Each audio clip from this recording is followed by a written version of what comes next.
Bueno, las principales conclusiones se pueden resumir en dos o en tres. Una de ellas es que uno de nuestros principales objetivos era tratar de encontrar un patrón de los apellidos en Galicia, es decir, obtener una regionalización de apellidos.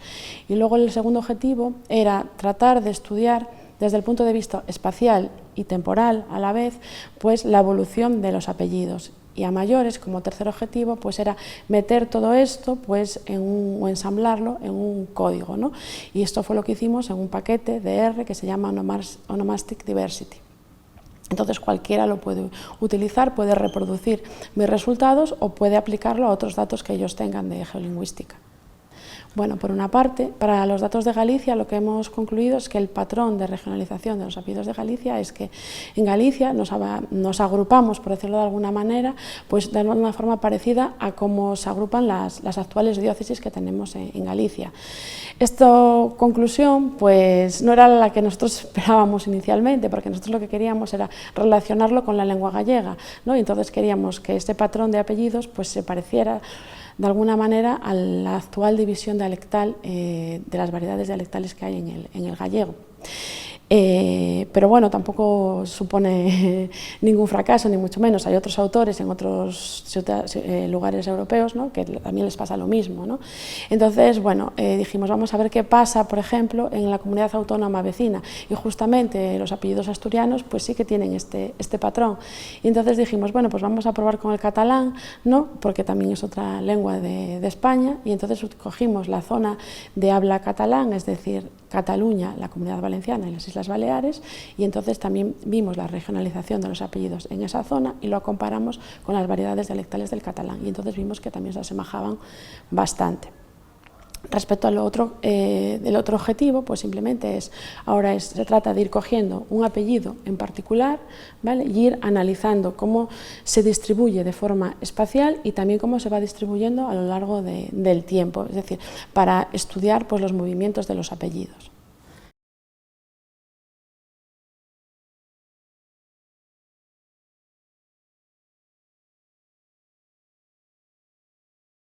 Bueno, pues principalmente lo que aporta es que nos da una visión pues, de los movimientos de la población, es decir, bueno, pues a lo largo del tiempo, pues cómo se ha ido moviendo la población. ¿Pero qué quiere decir que se mueva la población? Pues realmente lo que se está moviendo son los apellidos. Entonces, bueno, sobre todo nosotros trabajamos bastante en el tema de los apellidos toponímicos, o fue un hallazgo importante porque los apellidos toponímicos pues, son aquellos que provienen de un nombre de lugar, y además en el caso de Galicia hay bastantes apellidos toponímicos, ¿no? Entonces pues estudiamos también su evolución a lo largo del tiempo. Entonces una de las cosas que hicimos también fue trocear los datos, es decir, como nosotros trabajábamos con un censo completo, lo que hicimos fue, bueno, pues coger la población nacida antes de 1965 o la población nacida antes de 1945 y después representarlo, ¿no?, para ver cómo se veían esos cambios, ¿vale? Entonces, pues, por ejemplo, un apellido, como por ejemplo el apellido Outomuro, que es un apellido toponímico, ¿vale? Pues vemos que ahora mismo pues ese apellido pues, se da en las grandes ciudades, pero es normal por el proceso de urbanización, entonces pues aparecen ciudades como Vigo, ¿vale? Pero cuando hacemos cortes hacia atrás, pues vemos que se queda pues, en un lugar de la provincia de Ourense llamado Outomuro, ¿no? Y así pues con otros muchos apellidos.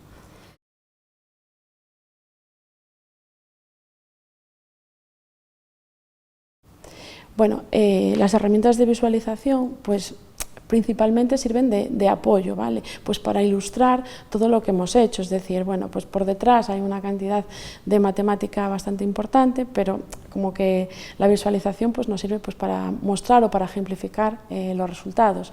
Así, por ejemplo, pues hemos utilizado pues, la estimación tipo núcleo, ¿vale? Estimación tipo núcleo bivariante, pues para ver la densidad de ciertos apellidos, ¿vale? O sea, hemos analizado un montón de apellidos, pero evidentemente en la tesis no los podíamos poner todos, ¿no? Entonces hicimos eso, por una parte. Luego hicimos también clúster esférico, es decir, ver los apellidos desde un punto de vista tridimensional. Pero antes de hacer todo eso, antes de llegar a esa parte de visualización, pues tuvimos que hacer pues, una parte de web scraping, que web scraping lo que es traerse datos de la web, o sea, rasparlos, ¿no?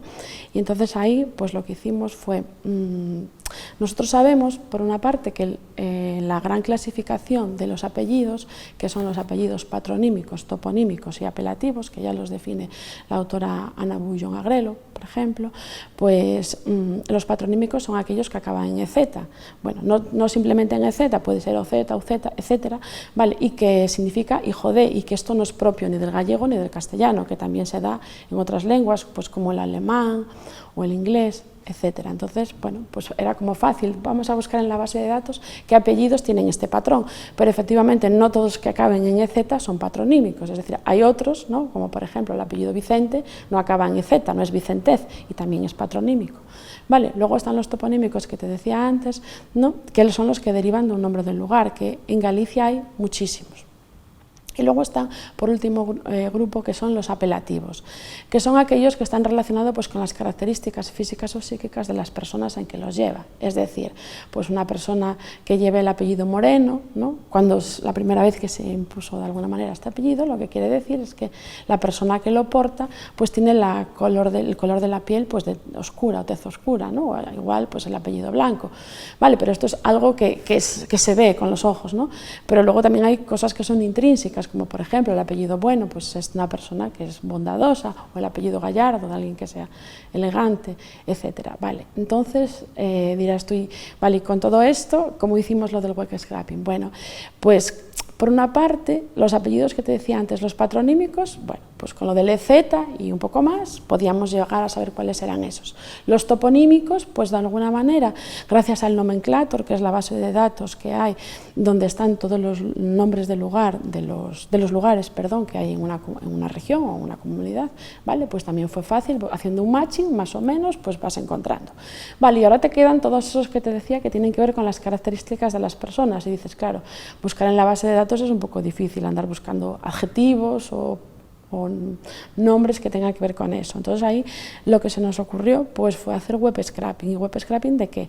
Bueno, pues del diccionario de la Real Academia de la Lengua Española y de la Academia de la Lengua Galega, y también del portugués, porque Galicia, como sabes, ¿no? Pues limita con Portugal, y sobre todo pues la zona del sur de Orense y del sur de Pontevedra, pues hay muchas palabras que son coincidentes o al menos muy similares. Entonces lo que hicimos eso, pues fue raspado de esos 3 diccionarios, ¿vale? El de Portugal no es un diccionario oficial como tal, pero sí que es un diccionario de referencia que ellos utilizan. Y entonces buscábamos coincidencias de apellidos que yo tenía en mis datos en palabras que aparecen en el diccionario, y luego examinábamos su definición, y así pudimos tener la gran clasificación de los apellidos en los 3 grupos, y eso pues nos dio lugar después a poder aplicar el clúster esférico que te decía antes, que utilizamos para visualizar, es decir, para saber dónde están estos apellidos.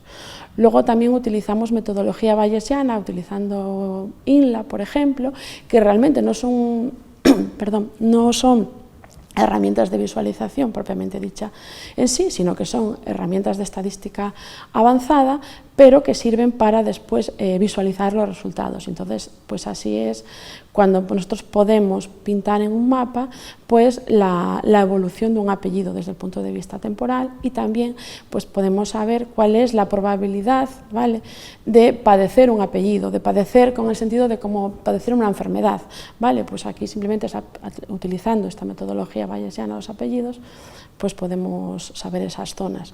Y luego también decir que aparte del clúster esférico utilizamos también el cálculo de zonas de elevada densidad para los apellidos, y que estas técnicas, bueno, pues son técnicas novedosas, ¿vale?, y que ahora mismo pues son herramientas frontera desde el punto de vista de la estadística.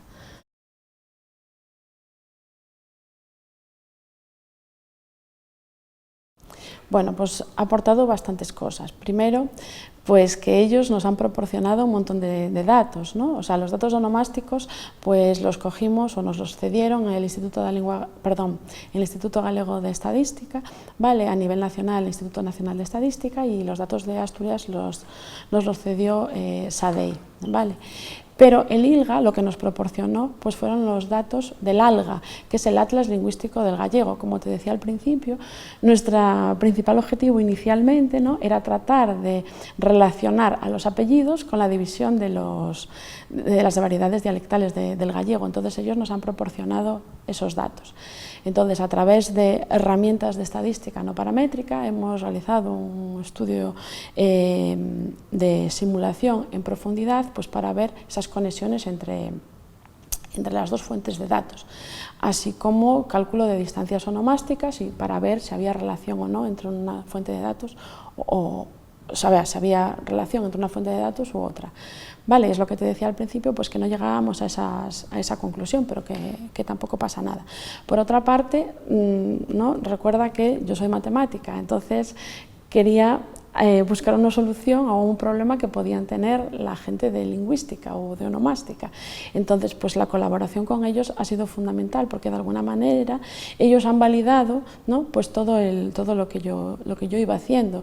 Y también puedo decir que durante todo el proceso de la tesis, ¿no?, pues he obtenido feedback de ellos han estado siempre pues detrás validando que todo lo que estábamos haciendo tenía sentido, ¿vale? No simplemente sentido matemático, sino que ellos eran capaces de interpretar lo que nosotros sacábamos, que eso pues tiene muchísimo valor, porque al final pues conecta pues dos áreas muy diferentes, como son las matemáticas y la lingüística. Y además, bueno, pues eso pues ha dado lugar pues a una publicación con un investigador del Instituto de Lengua Galega, en este caso con Xulio Sousa Fernández, ¿vale?, en una revista pues de prestigio internacional, así como numerosas comunicaciones a congresos, y también pues una vez pues nos invitaron a Xulio y a mí pues a impartir una conferencia en el Consello de la Cultura Galega, que es, bueno, pues como algo bastante destacable, al menos en Galicia, o para mí por lo menos lo fue.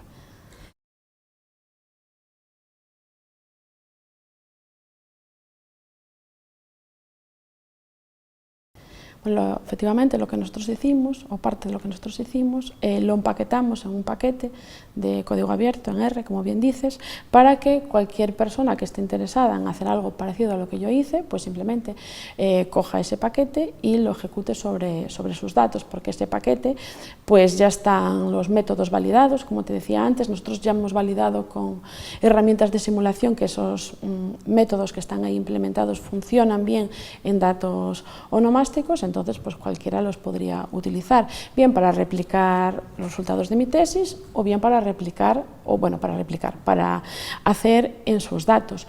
Pero también pueden ser de utilidad no solo en el campo de la onomástica o de la lingüística, sino también en el campo de la biología, en este caso en ecología, ¿vale? Porque realmente un apellido también lo podemos entender, ¿vale?, cada apellido por separado como una especie, ¿no?, como una especie animal. Entonces, los investigadores del área de ecología pues también podrían utilizar este paquete, porque todas las medidas de biodiversidad o de diversidad que están descritas en la literatura, pues también están implementadas en ese paquete, por lo tanto también tiene esa aplicabilidad. ¿Qué pasa? Que luego a mayores nosotros lo adaptamos al contexto de la onomástica, pero bueno, simplemente es una pequeña adaptación, o sea que ellos también lo podrían utilizar. Entonces, bueno, todo lo que sea reproducible por otra parte, pues al final le da mayor valor o mayor autenticidad, ¿no?, a lo que has hecho, porque realmente pues es como que es transparente, ¿no? Entonces pues eso también es importante.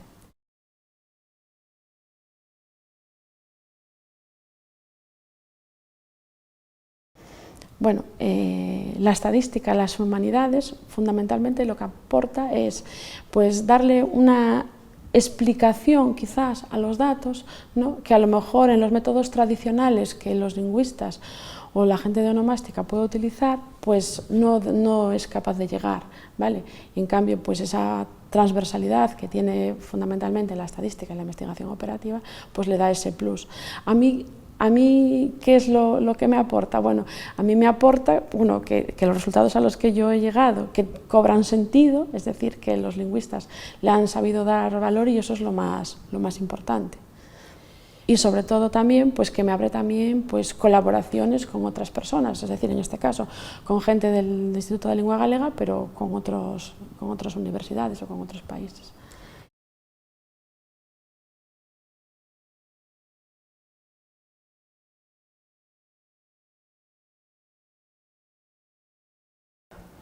Bueno, pues principalmente la mayor relevancia que tiene sobre todo es la interdisciplinariedad, porque al final pues mezclamos o unimos las áreas de onomástica o geolingüística, ¿vale?, utilizando técnicas de computación y técnicas estadísticas. Entonces pues eso es la mayor relevancia que tiene.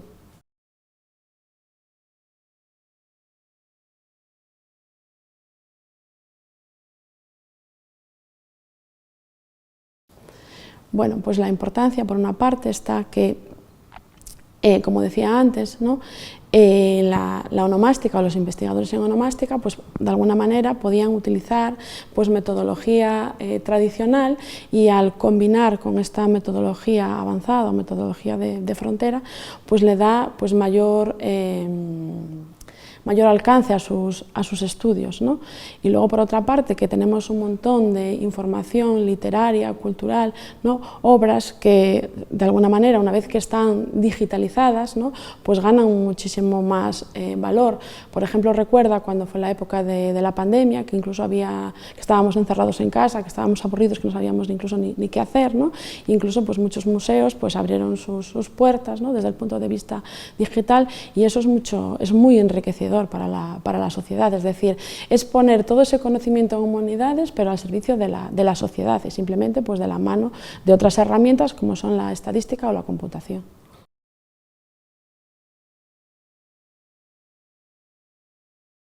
Bueno, pues supongo que es como un típico, ¿no?, una respuesta típica, pero bueno, que es, por una parte es un gran reconocimiento a todo el trabajo y el esfuerzo que hemos dedicado todos estos años, ¿no? Y luego, por otra parte, pues supongo que lo que hace es que me abrirá o que me abre pues nuevas oportunidades de campos de colaboración pues con otros investigadores, bien de mi universidad o de otras universidades. También, aunque creo que no es necesario decirlo, pero creo que sí, es que pone a la estadística y a la investigación operativa al servicio de la sociedad. Aunque estamos en una sociedad muy datificada y que todo el mundo habla de estadística y nos aparece la estadística por todos los lados, ¿no?, pero como no sé, que en esta tesis se pone de manifiesto, ¿no?, al unir pues áreas tan diferentes.